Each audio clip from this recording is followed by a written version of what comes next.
Let's say you're a woman who's been working with her therapist and you're really trying to date in the healthiest possible way, and you'd like to learn to set boundaries appropriately without being a control freak. And then the guy you're dating, he refers to one of your dear friends. He says, well, sometimes she can be a real bitch.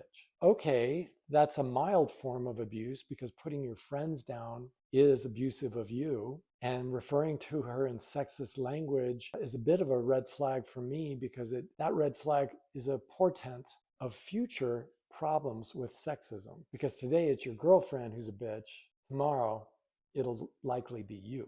I think that even when abuse is very minuscule or very mild, depending on your frame of reference, for me, this one isn't so mild, it calls for a confrontation. And that can be terrifying, especially if you've never done it. So I want to teach you today how to confront this kind of abuse in a dating situation. It starts with you simply saying, with your hand up in the air like a cop stopping traffic, hold up. I feel real uncomfortable with that. Okay, that's a shoehorn that gets you into the conversation that you really don't want to do because, frankly, none of us want to confront anybody, especially on a date. You know, a date is supposed to be fun, it's supposed to be pleasant, but it's also an opportunity to build some intimacy and letting the other person know what hurts your feelings and what is unacceptable. That's part of dating. That's a part of getting to know each other. Hand up in the air, hold up. That really makes me feel uncomfortable. He's going to say, what? And then you get the chance to explain, well, I really care about this person and my friends are important to me. And when you call her a name,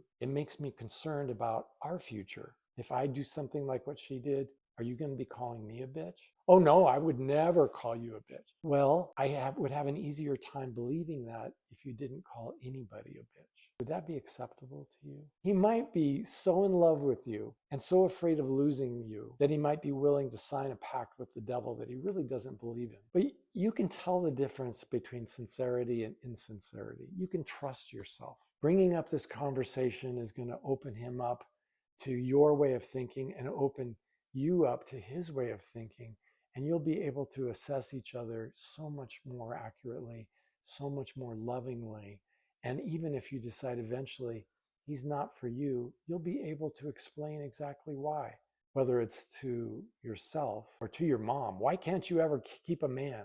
To be able to explain exactly what we've talked about just now is going to really help. And it's going to sharpen your focus in terms of what you're looking for. Love and dating should be fun. It's not supposed to be terribly difficult. So confronting abuse when it's at a low level, super important.